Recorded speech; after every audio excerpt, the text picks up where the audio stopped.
এবার খুব বৃষ্টি হচ্ছে, চারিদিকে তো জল জমে একেবারে একাকার। মহারাজ, বৃষ্টিটা খুব জরুরি ছিল।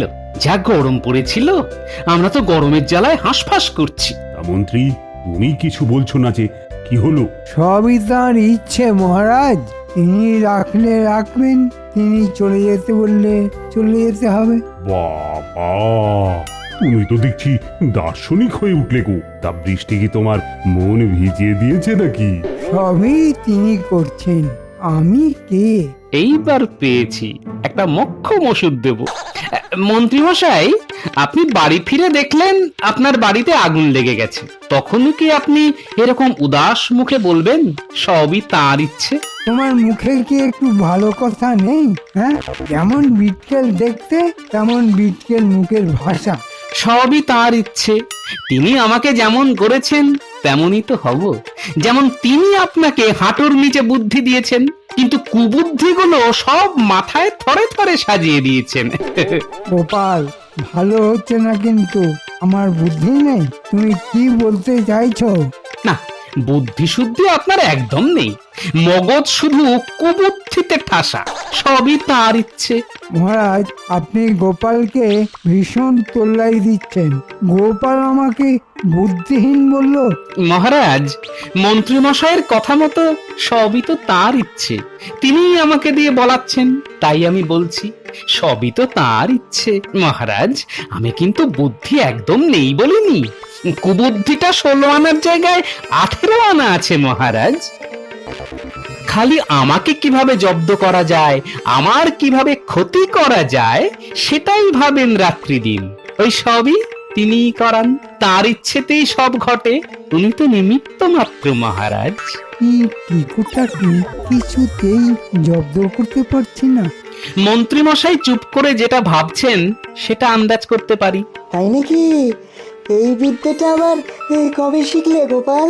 সবই তার ইচ্ছে মন্ত্রী মশাই। এটা আপনার ভাবনার উত্তর। মানে? আপনি মনে মনে যেটা ভাবছিলেন সেটা হলো, এই গোপালটাকে আমি কিছুতেই জব্দ করতে পারি না। কি তাই তো? সবই তার ইচ্ছে।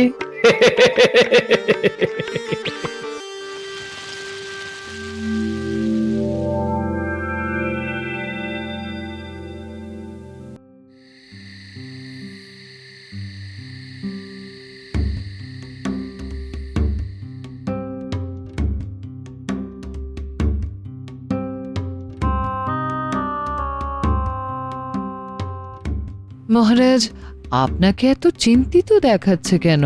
মন্ত্রী আর গোপালের সম্পর্কটা খুবই খারাপ থেকে খারাপের দিকে যাচ্ছে। গোপালের যে সবসময় দোষ আছে তা কিন্তু নয় রানী। একদম ঠিক কথা বলেছেন মহারাজ। মন্ত্রী মশাইকে গোপালের সঙ্গে জুড়ে দিতে হবে। এটা কি করে সম্ভব? পৃথিবীতে সব সময় এমন কিছু ঘটে যেটা আমাদের বুদ্ধির বাইরে মহারাজ। এমন কিছু চিন্তা করতে হবে যাতে মন্ত্রী গোপালের কাছে গিয়ে গোপালের সাহায্য চায়। মন্ত্রী চাইবে গোপালের কাছে সাহায্য? বুদ্ধি করে সেই জিনিসটাই ঘটাতে হবে মহারাজ। তুমি তো আমাকে খুব জটিল থেকে জটিলতর অবস্থার দিকে নিয়ে যাচ্ছ। আরে সেই বুদ্ধিটাও তো আসছে না মাথায়। আপনার মুখে শুনেছি মহারাজ, মন্ত্রীমশাই এখন প্রতিদিনই বলছেন সবই তাঁর ইচ্ছে। হ্যাঁ হ্যাঁ, এই নিয়ে বিস্তর লজ্জাজনক পরিস্থিতিও হয়েছে। হিন্দু মন্ত্রী তাও বলে চলেছে সবই তাঁর ইচ্ছে। বেশ তো, এই সবই তাঁর ইচ্ছে এই শব্দতেই ঘায়েল করুন মন্ত্রীকে। কিভাবে? আপনি ঈশ্বর সম্পর্কে 3টে প্রশ্ন করুন মন্ত্রীকে এবং বলুন এই 3টে প্রশ্নের উত্তর দিতে না পারলে মন্ত্রিত্ব থেকে তাকে ইস্তফা দিতে হবে।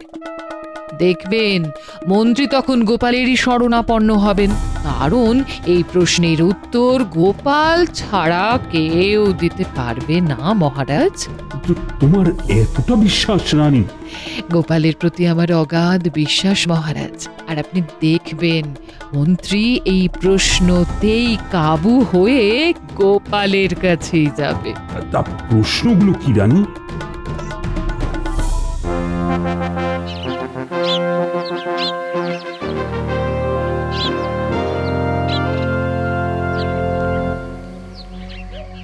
মন্ত্রী, আমাকে এই 3টি প্রশ্নের উত্তর দিয়ে সন্তুষ্ট করতে হবে, নতুবা তোমার মন্ত্রিত্ব পদ থেকে ইস্তফা দিতে হবে। প্রথম প্রশ্ন, ঈশ্বর কোথায় থাকেন? দ্বিতীয় প্রশ্ন, তার দৃষ্টি কোন দিকে এবং তিনি কি করতে পারেন? এটা আমার তৃতীয় প্রশ্ন। যুক্তি সহযোগে আমাকে উত্তর দিয়ে সন্তুষ্ট করতে না পারলে মন্ত্রিত্ব পদ তোমার গেল। বলতে পারো এটা তাঁর ইচ্ছে নয়, এটা আমার ইচ্ছে। মহারাজ, এ কি পরীক্ষায় ফেললেন আপনি? বাহ, তুমি মন্ত্রী হবে, তোমার বেতন বাড়বে, তা সেটা পেতে গেলে যে বুদ্ধি খরচ করতে হয় মন্ত্রী। হ্যাঁ, বুদ্ধি খরচ করে যুক্তি সহকারে আমাকে উত্তর দিয়ে খুশি করো। আর যতদিন তুমি আমাকে এর উত্তর না দিতে পারো ততদিন আমি তোমার মুখদর্শনই করব না।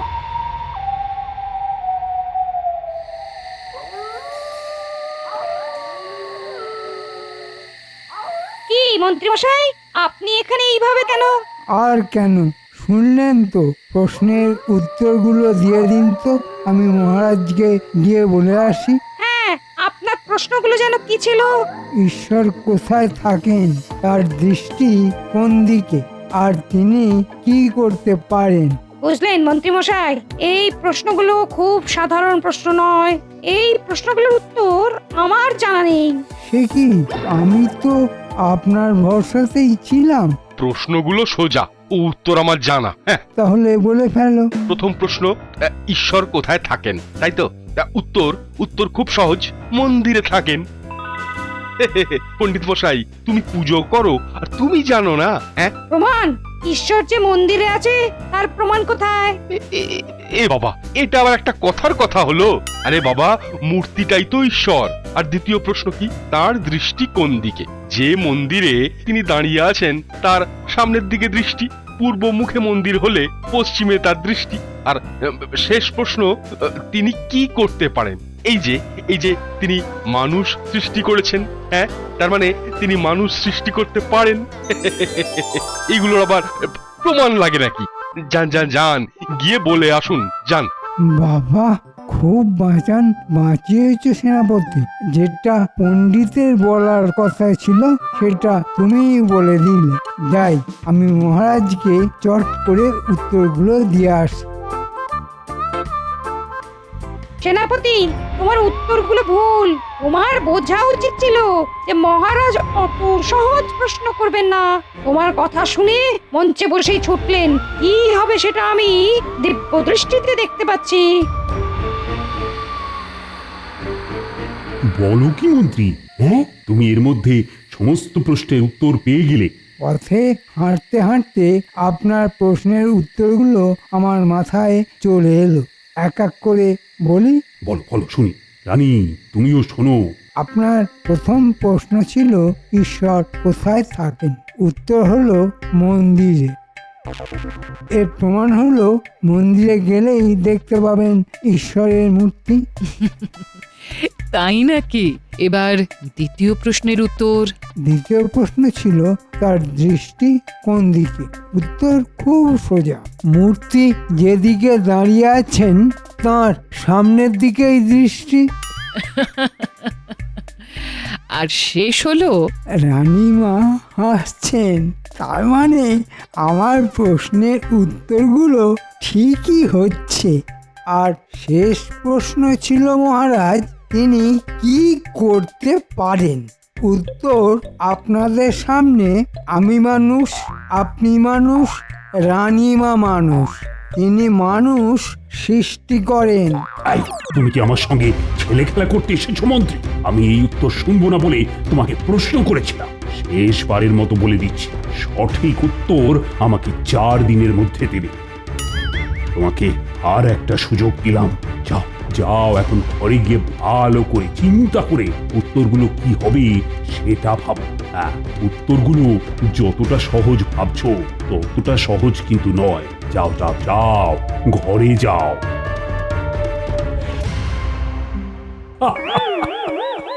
এই বুদ্ধি নিয়ে মন্ত্রী নাকি আমার রাজ্যের মন্ত্রী হলো। আপনাকেও বলিহারি মহারাজ, এই মন্ত্রী নিয়ে আপনি আপনার কাজ চালাচ্ছেন, আপনার ক্ষমতা আছে। না না, আমার তো গোপাল আছে।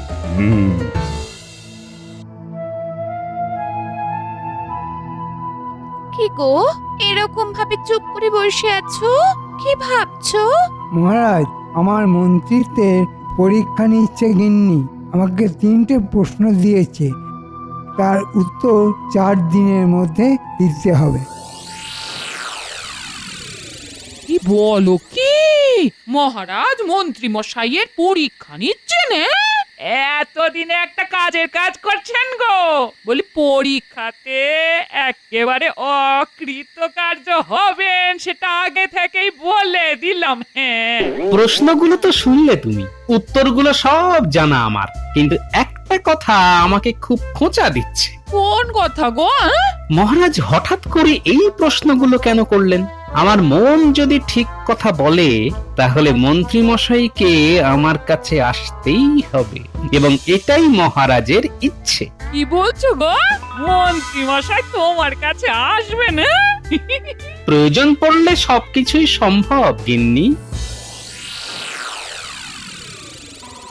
শোনো, উত্তরগুলো সহজ নয়, একটু ভেবে চিনতে উত্তর দিতে হবে। কি ভাববো বলো তো? ভাবতে ভাবতে মাথার চুলগুলো সাদা হয়ে যাবে। চিন্তায় চিন্তায় চুলে পাক ধরে, জানো তো? জানি জানি, তোমার এই চিন্তা দূর করতে পারে একমাত্র গোপাল। গোপাল?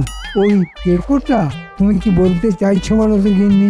সহজ দুটো কথা, গোপাল তোমার থেকে অনেক বেশি বুদ্ধিমান, এটা তুমি মানো আর চাই না মানো।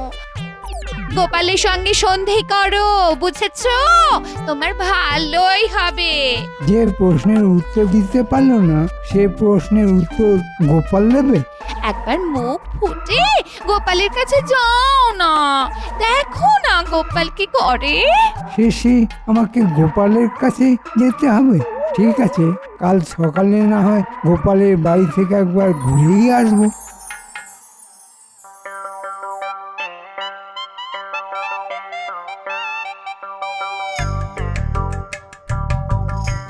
গোপাল, গোপাল, গোপাল বাড়ি আছো? মন্ত্রী মশাইয়ের গলা সাত সকালে। কি হলো বলো তো? কি আর করা যাবে, এখন মন্ত্রী মশাইয়ের মাথায় কুকুর পাগল অবস্থা। কালকে বললাম না গিন্নি যে মন্ত্রী মশাইকে আসতে হবে আমার কাছে, মহারাজের তাই ইচ্ছে। এই তোমার কাছে একটু এলাম গোপাল, আমাকে একটু সাহায্য করতে হবে। কিসের সাহায্য মন্ত্রী মশাই? আপনার সঙ্গে আমার তুলনা চলে না তো। বলুন, কিসের সাহায্য আপনাকে করতে হবে? গোপাল, যা বলেছি সেগুলো মনে রাখতে নেই। মানুষ তো বদলায়, তাই না? হ্যাঁ, বদলায় তো। কেমন অবস্থায় পড়লে মানুষ বদলায় বই কি। আজ থেকে ঠিক করেছি তোমার কথায় আর রাগ করবো না। তা বলুন, আমি আপনাকে কি সাহায্য করব? গিন্নি তুমি যাও, দাঁড়িয়ে থেকো না। সকালবেলা মন্ত্রী মশাই এসেছেন, অন্তত একটু মুড়ি বাতাসা দিয়ে ওনাকে অভ্যর্থনা জানাও। হ্যাঁ হ্যাঁ, এই আমি যাচ্ছি গো। হ্যাঁ হ্যাঁ, এক্ষুনি যাচ্ছি। হ্যাঁ, এবার বলুন মন্ত্রী মশাই, আপনার জন্য কি উপকার করতে পারি? এই প্রশ্নগুলোর উত্তর দিয়ে আমাকে রক্ষা করো গোপাল। আমি কি আর পারবো? আমার গিন্নি বলেছে পারলে গোপালই পারবে। প্রথম প্রশ্ন, ঈশ্বর কোথায় থাকেন? ঠিক আছে, কাল আপনি রাজসভায় যাবেন না, আপনার উত্তর আমি গিয়ে দিয়ে দেবো। তুমি আমাকে বাঁচালে গোপাল।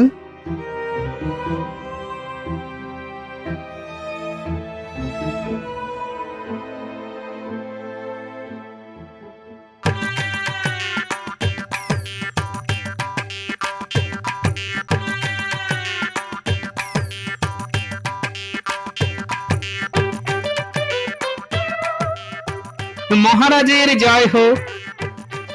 মহারাজ, মন্ত্রী মশাইয়ের উত্তরটা দিতে আমি এলাম। তার মানে টোটকায় কাজ হয়েছে। ঠিক আছে ঠিক আছে, তুমি বলো তো, বলো। উত্তরটা খুব সোজা, তাই মন্ত্রীর বদলে আমি দিতে এলাম। মহারাজ, এই প্রশ্নের উত্তর শুনতে হলে যে উত্তর দেবে সে হলো গুরু। তাই সে উচ্চাসনে বসে প্রশ্নের উত্তর দেবে, আর মহারাজকে বাধ্য ছাত্রের মতো নিচে বসে উত্তর শুনতে হবে। এসো এসো, তুমি আমার আসনে বসো। ধন্যবাদ মহারাজ। এবার বলো তো। মহারাজ, আপনার প্রশ্নটা যেহেতু আধ্যাত্মিক, তাই উত্তরটাও দিতে হবে আধ্যাত্মিক ভাবে। এক পাত্র দুধ আনতে বলুন না মহারাজ। প্রহরী, এক পাত্র দুধ নিয়ে এসো। গোপাল ঠিক জায়গাটা ধরেছে, গোপালের সাহস আছে। এই নিন মহারাজ, দুধ ভর্তি পাত্র। মহারাজ, মাখনের উৎপত্তি কোথা থেকে? দুধ থেকে? মহারাজ, আপনি এই দুধ থেকে মাখন বার করে দেখান। সে কি গোপাল, মাখন বার করা কি সহজ কাজ? দুধ মন্থন করে তো মাখন বার করতে হয়, নির্জনে বসে একাগ্র চিত্তে মন্থন করতে হয়। একদম সঠিক কথা বলেছেন মহারাজ। যেরকম ভাবে মন্থন করে মাখন বার করতে হয়, ঠিক সেই রকম ভাবে একাগ্র চিত্তে ঈশ্বরকে স্মরণ মনন করলে ঈশ্বর আপনা আপনি আসেন। ঈশ্বর মন্দিরে থাকেন না, মানুষের মনেই তিনি থাকেন। আপনার প্রথম প্রশ্নের উত্তর পেয়ে গেলেন মহারাজ। পেয়ে গেলাম গোপাল। ধন্য ধন্য তুমি। না মহারাজ, ধন্য আমি না, ধন্য মন্ত্রী মশাই। এ আমি জানি এটা কার বুদ্ধি গোপাল। আমি চাই মন্ত্রী তোমার সাথে মিলে যাক। এবার দ্বিতীয় প্রশ্নের উত্তর, মানে ঈশ্বরের দৃষ্টি কোন দিকে? এই প্রশ্নের উত্তর দেবার আগে ঘরের দরজা জানলা সব বন্ধ করে দিতে হবে।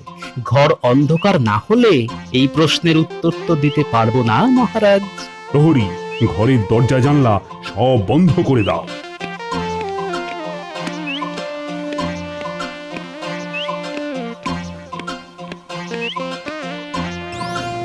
গোপাল কি করতে চাইছে কিছুই তো বুঝতে পারছি না।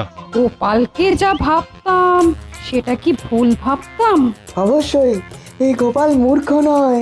মহারাজ, ঘর এখন অন্ধকার, এবার একটা প্রদীপ জ্বালানো হোক। প্রহরী, আরে প্রদীপ জ্বালো। এই যে মহারাজ, প্রদীপ জ্বালিয়ে দিলাম। ঘরের কোন দিক থেকে আলো আসছে মহারাজ?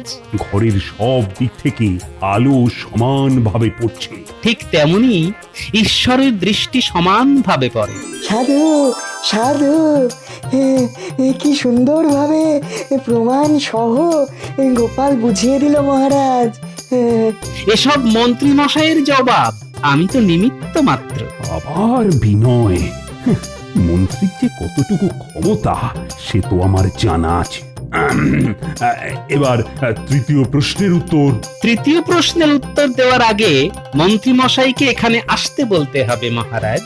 প্রহরী, মন্ত্রীকে ডেকে আনো। যে আজ্ঞে মহারাজ।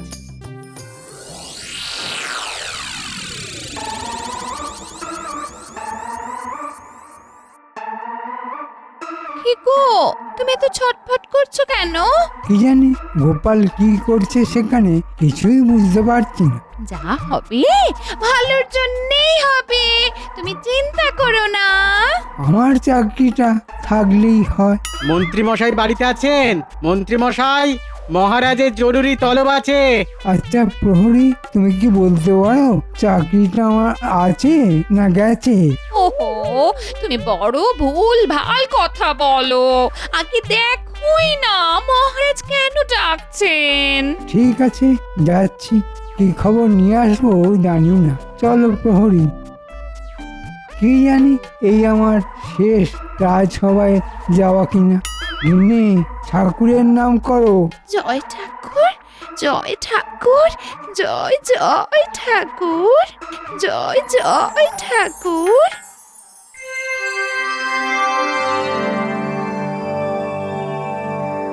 তা মন্ত্রী এখানে এসে কি করবে? এইবারের ঘটনাটা তো মন্ত্রীকে নিয়েই হবে মহারাজ। সঠিক সময়ে মন্ত্রী মশাই এসে শেষ প্রশ্নের উত্তরটা দিয়ে দেবেন। ওই তো মন্ত্রী এসে গেছে। এ বাবা, একই দেখি সিংহাসনে গোপাল বসে আর গোপালের পায়ের কাছে মহারাজ। তার মানে আজ আমার গরদানে যাবে, চাকরিও হয়ে যাবে। হায় হায় হায়, বউয়ের বুদ্ধিতে কেন গেলাম? গোপাল যে একটা ভাঁড় সেটা তো আমি জানতাম। আমার মাথা ঘুরছে, পা পা টলমল করছে, জিভটা কেমন শুকিয়ে আসছে। আমি আমি তোমার চোখে অন্ধকার দেখছি। আসুন মন্ত্রী মশাই। হ্যাঁ, কোথায় আসবো? তুমি তো আমাকে মাঠে বসিয়ে দিলে। আমার মাথা ঘুরছে, পা টলমল করছে। এ কি করলে গোপাল? তুমি আমার এভাবে বদলা নিলে? হায় হায় হায় হায়। এ কি মন্ত্রী মশাই যে মেঝেতেই বসে পড়লেন। এটাই হলো মহারাজের তৃতীয় প্রশ্ন। তিনি কি করতে পারেন? ঘাবড়াবেন না মন্ত্রী মশাই, আপনার কোনো দোষ নেই। আসলে এটাই বোঝাতে চেয়েছি ঈশ্বর কি না করতে পারেন। মহারাজকে মাটিতে, আর গোপাল যে মহারাজের সভার বেতনভুক কর্মচারী, সে মহারাজের সিংহাসনে, আর দেশের মন্ত্রী মাটিতে গড়াগড়ি খাচ্ছেন। আশা করি প্রমাণ করতে পেরেছি তিনটে প্রশ্নের উত্তর সঠিকভাবে দিয়ে। অসাধারণ গোপাল, তুমি অসাধারণ। তোমার জন্যই মন্ত্রীর চাকরিটা বাঁচল। মন্ত্রী, এবার থেকে গোপালের সঙ্গে সদ্ভাব রেখে চলবে, এটাই আমার এবং রানীমার ইচ্ছে। আজ আমি গোপালের জয়ধ্বনি দেব। জয় গোপালের জয়, জয় গোপালের জয়। সাধু সাধু।